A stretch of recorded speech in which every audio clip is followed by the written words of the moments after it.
Hi నమస్తే. నేను operation నుంచి వచ్చేసరికి గులాబీల్లో చాలా చచ్చిపోయాయండి. కొన్ని చిరుపు ప్రాణంతో ఉన్నాయి. వచ్చిన వెంటనే నేను చేసిందేంటంటే చక్కగా నీళ్ళు పోసాను.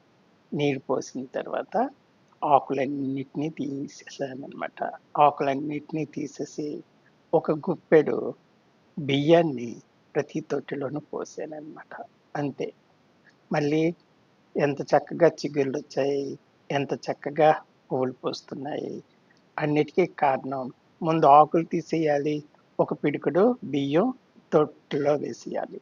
ఎండాకాలం అయినా సరే గులాబీలు పూస్తూనే ఉంటాయి. మొలకెత్తుతూనే ఉంటాయి. చిగుర్లు వేస్తూనే ఉంటాయి. ఇది నా అనుభవంతో చెప్తున్నాను. మీకు కూడా పెంచుకోమని చెప్తున్నాను. ముందు అయిపోయిన వెంటనే ఆకులు తీసేయండి. ఆకులు తీసేస్తే మంచి ఆకులొస్తాయి. ఆ తర్వాత వాటికి మొగ్గలు, పువ్వులు పూస్తూ ఉంటాయి. పిడికెడు బియ్యం మాత్రం వేయడం మర్చిపోకండి. ఉంటాను.